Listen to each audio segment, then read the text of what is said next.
from jolly old England in 1758. This could be the best organic chocolate stout we've had. And we're going to tell you all about it. On this Beer Guys TV Brewcast. Beers to ya, mate.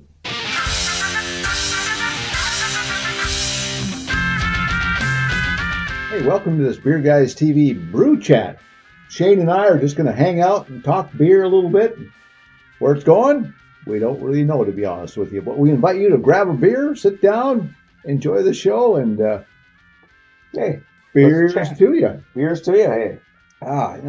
We're sipping on a stout here, and this happens to be a Smithwick's. Actually, not Smithwick's. No, it's I mistakenly said Smithwick's. Yeah, which Smithwick's is another brewery. Yeah, right? in England. In England, yeah. It's actually Smithwick's. Yes, you know. Yeah, but it's Americans call it Smithwick's. Yep. Our accent, right? Yeah, or lack thereof. Samuel Smith. It's a Samuel Smith old brewery. Called Samuel Smith's Old Brewery in Tadcaster, North Yorkshire, England. Since 1758. Look at that. Yeah. This beer, now the beer hasn't been around that long. The brewery has been. This beer has not been sitting around that long, has it? I don't think so. Okay, it didn't taste like it. No. Okay, that's good. I was hoping not. Yeah, come on, dust. Yeah. So this is it's an organic chocolate stout. Yeah.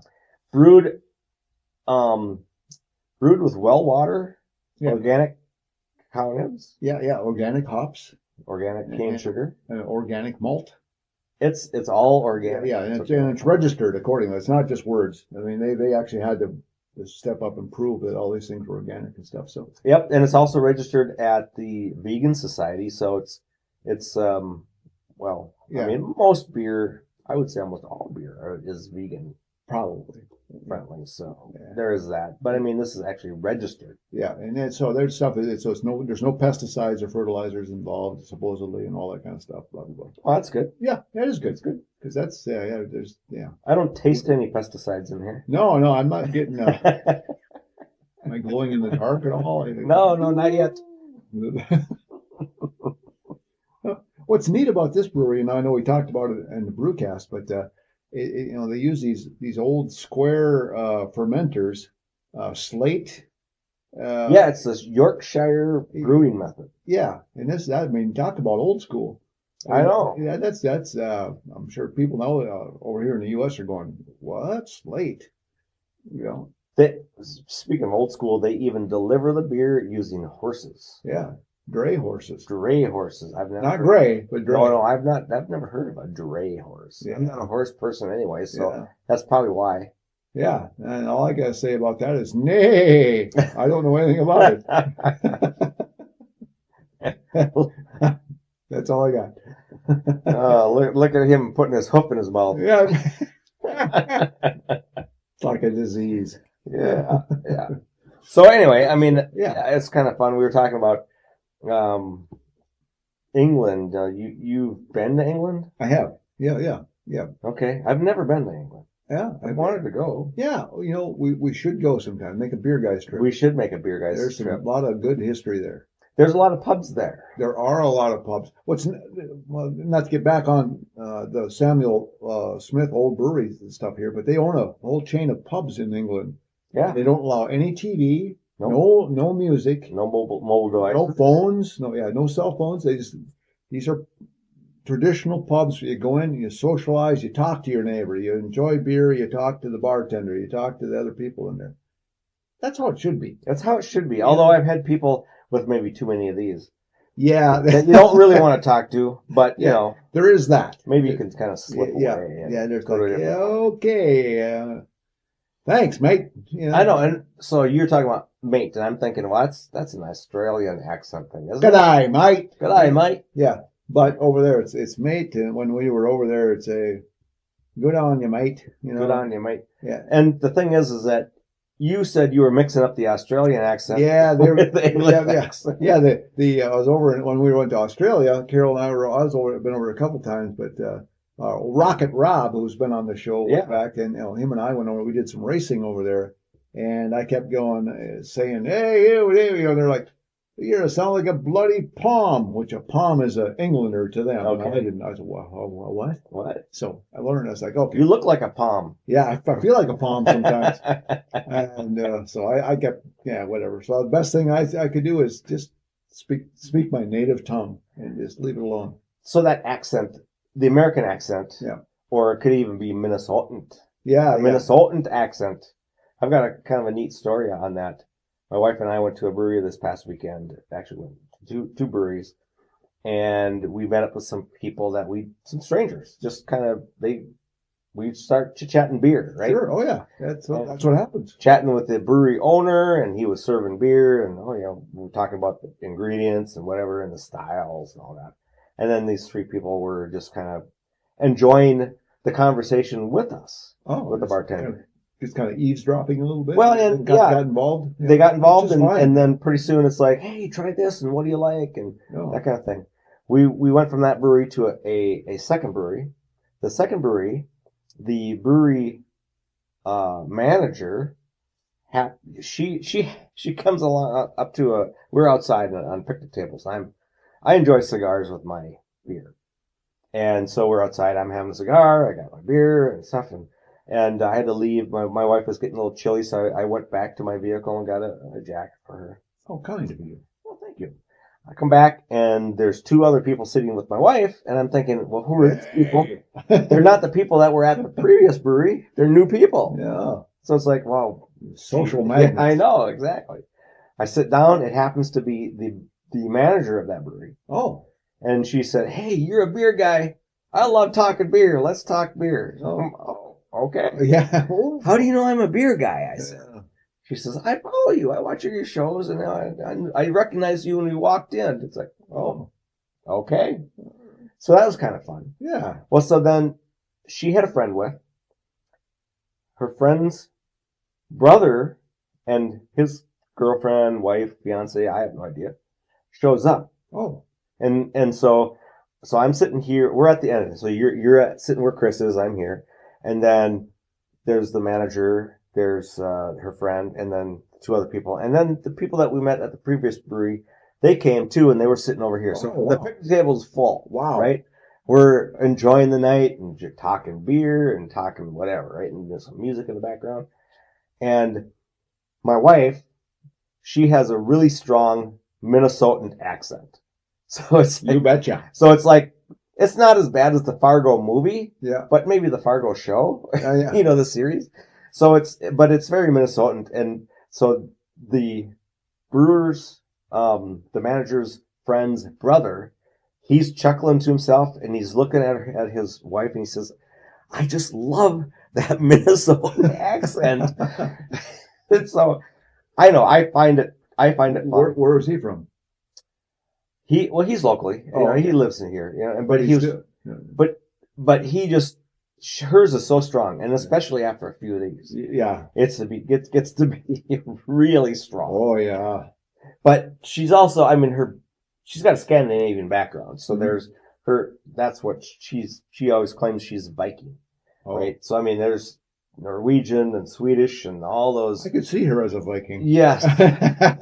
I know. I've seen her as a Viking. I bet you have. Yeah, I'm in the wrong end of that sword. I gotta put my shields up sometime. Yeah, no doubt. It's like, I didn't mean it. I'm sorry, honey. Sorry, honey. So anyway, so that was kind of fun talking about the accent. So I think when you visit those countries, they might enjoy an accent. Just like when somebody's over here, remember we had the Germans in here. Mm-hmm. It was fun to listen to their accent. Mm-hmm. And they're like, rather than if they would have tried to, oh golly, it wouldn't have been right. It would not have been right. So I think a German accent is harder to mimic the English accent or American accent than other. Yeah. Italians, their accents might be closer to being able to mimic a American or English accent. Mm-hmm. Maybe the French. The French. That's a hard one too. Yeah, it's a hard one. Yeah, you sound like a Monty Python. Or Pepe Le Pew. Smells like puppy lip for you too. Hey! I put on some pit stop just for you. Just for me. Yeah, because it's just you and I, not, Wow. yeah. We're in the same room together. Right. We're in the same studio together. Yeah. So there's that. In Glencoe, Minnesota, there then, by golly. There we go. But we should take this show on the road and go across the seas sometime. We should. That would be fun. Take the show internationally. Yeah. Ladies and gentlemen. Want the ladies, want gentlemen. Or I don't know where I'm going with that. But yeah, it would be fun to kind of go to, Germany would be fun. England would be fun. Obviously, any of those beer countries, that where beer really got its start. Austria, all those would be fun. It would be fun. And to get the traditional beer flavors. American beer brewers try to mimic them as best they can. Yep. And some do a really good job of hitting the mark.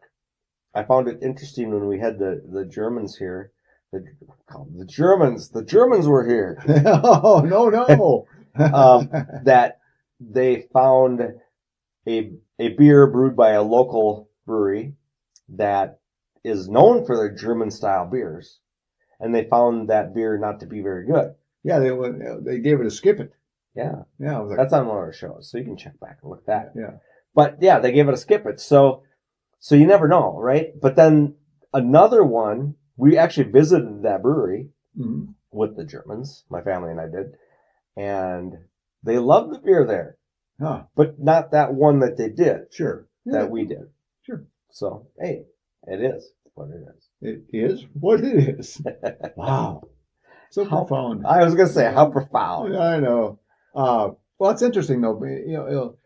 When we were in England, I wasn't much into craft beer back then, but I just, even like Heineken, you see the tap handle up there, the Heineken tasted way different over there. I was like, this is really good. I usually wasn't a Heineken person back then. And we stopped at some local pub, and I don't know, everything's on a, what do you call them, engine? Beer engine. Yeah, and like, what do you got? Well, we got this and this and Heineken. I know that name. The other ones I didn't know. I guess I'll have Heineken. Wow. Pretty darn good, huh? Yeah, so I don't know if it's just different because it's over in Europe. Could be. I mean, I don't know. Maybe they have a different formula that they ship to the U.S. Yeah, and I've heard that even way back when there used to be an English or a European version of Budweiser because that's actually pretty good. And obviously it's different than what we have here, but so I guess the different formulations for that fit in locally, and yeah. So that's kind of the fun of touring around. If you're a beer person, to try what you know in one place and see what it's like somewhere else, and vice versa. And of course, always try something new. Try something local. Right. Yeah. And even if it's like, you get Pils is kind of like the American, a light beer. A Pils over there is like the American light beer, right? It's kind of like more common, lighter beer. Or a Kolsch. Or Kolsch, yeah. Kolsch, that's a good one. Yeah. But their Kolsch or their Pilsners are going to be way different than what we have here, I would assume, right? Mm-hmm. Yeah. Hey, did you try any Kolsch's when you were there? Not that I recall. Okay. Yeah, like you say, back then that was in I suppose mid-90s. I wasn't a big craft beer guy then. I mean, I like some, but not like I do now, of course. But so wish I would have known then, but I would have been. Well, in the mid-90s, I mean, there weren't many. There weren't a lot of options for crafty beers. Yeah. That kind of started in the late 90s. Mm-hmm. And the ones that were crafty, or what I suppose we would consider craft beer back then, would be like Sam Adams or right, yeah, or like Michelob Dark or Michelob. Yeah. What's Amberbach or whatever. Yep. Those were like, ooh, yeah. Yeah, those were kind of the craftiest that we could get in the 90s. Yeah. And they're okay. They're like, if you don't like light beer and you want something with more flavor, that's what you gravitate towards. Sure. Yeah. There's no other options. Right. But then the craft beer hit scene hit, I guess, in the early 2000s and kind of grew from there. And like I didn't get involved in doing overly crafty beers. I would always buy, like Shell's Snowstorm come out in the, early 2000s. And I'd get that because it was something new and different. And Sure. some I liked, some I didn't. Yep. But then when we started Beer Guys TV, actually, Yeah. 2009, you started it. Yeah. I came on board in 10. And then, we just kind of, wow. yeah, it's like a whole new world of beer opened up. Yeah. It's awesome. We've tried, how many beers do you think we've either reviewed, sampled, tried? We're talking thousands here. Yeah, we're talking thousands. I mean, we've reviewed, I think we've reviewed over 350 or maybe 400. Yeah, I'm going to say all of that, I'll bet. Yeah. And then, of course, you go to a brewery and you get the flights, you get to try 4 or 5 at a time. Or you go to a festival. Yeah, you go to a festival and holy, I mean. Schnikes. Good thing we had a DD that day. We did. Yeah, always had one of those. We did come home with a lot of beer to try. Yeah, we did. Thanks to somebody. Yeah, thanks to somebody. Hey, I got another case of beer. Thanks to the producer, and they're at the car waiting for me, and I got this big lug of beer, right? And then, okay, that's cool. And they put it in the car, right? All right, come on. Where are you going? Well, I got more. Oh, what? Yeah. Here we go again. So, yeah, that was fun. That was yeah. We should do another. We haven't gone to a beer tasting festival for quite some time. We haven't. We did several there for a while, though. But yeah, kind of fun. They've kind of slimmed down a little bit. There's not quite as many as there used to be. Which is probably a good thing. Yeah. Because you can only go to one or two. The brewers couldn't go to all of them because it's an expense. I mean, they got to send a crew out there and set up tents, and they got to be there all day. And weekends is when they are, right? Yep. But weekends is when brewers kind of that's their bread and butter. Brew, yeah. And they need to be there at the pub or at the brewery to serve the people, and so that you can't go to all of them. So then they kind of pick and choose which ones they go to, and then those kind of float to the top, and they become the really good ones. Sure. And the smaller ones kind of go by the wayside. And across the country, there's so many of them, and there's some really good ones. And it, those things where you really got to have a plan and pace yourself, because those little samples add up quick, and then next thing you know, everything tastes the same. They do, yeah. And then you're kind of like, and then you better have a DD, as we always say. Always have a DD. A DD. Never drink and drive, and always be safe, because it's just not worth it. But so, we haven't gone for a long time. I think it'd be fun to go again. Yeah. So maybe we'll work on something, maybe next fall or whatever. But I'd like to see. Samuel, I'm going back to the beer here, right? Okay, yeah. I'd like to see Samuel Smith try this beer without the cane sugar, with just using the sweetness out of the malt, and then adding the cacao. Yeah, I think in this case it's cocoa, I believe. Cocoa and all the other organic stuff, right? But just leave the sugar out, because this is a sweet beer. It's a sweeter beer. It's more like a cola. Yeah. Almost a chocolate cola. Mm-hmm. But yeah, I mean, I like it. We gave it a rating. I gave it a buy it. Yep, I did it as well. So it's good. It's just something you would just finish off an evening with. This isn't something you'd sit around, have a few of these, but it's just not that kind of beer. No, but it's a good kind of nightcap beer. Yeah. Another evening. Yeah. But little sweet. So you gotta keep that in mind. Mm-hmm. Yeah, it'd be fun to pair it up with a few things. Shane's gonna try it in some oatmeal or something. Some oatmeal, and I'd like to have it with a really sweet cigar. Yeah, like a dark wrapper Maduro cigar. I think that'd be kind of fun. Yeah. Mm-hmm. Yeah. I couldn't tell you. I'm not a cigar guy, so I've tried. I thought, okay, maybe what am I missing out on? Nothing. The problem is you inhaled the smoke. That could be. That's the you see you puff on a cigar. See, my buddy Ponch says the same thing. He said, I don't inhale this stuff. I mean, you probably get some residual. Yeah, you get a little. Can't help that, but he said, that's not, you're goofing that up. You puff on a cigar, you you get the nuances, you get the flavors in your mouth, and you kind of. So I find smoking a cigar, very relaxing. It's something that, you gotta take time. Like, it's not like even a pipe is really fast. A cigarette is super fast, right? But a pipe is a faster smoke. But a cigar, it's like you gotta hunker down, and you're there for an hour.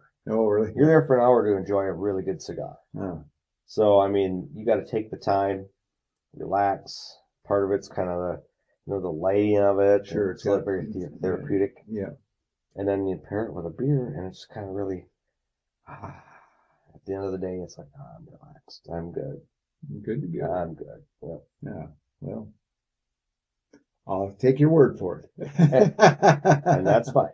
Yeah, no, yeah, you may enjoy cigars, you may not enjoy cigars, whichever. But I personally do, and so there's my take. It's Shane's take on beer chat with the beer guys. Beer chat and beer cigars. Yeah, we got all things beer right here.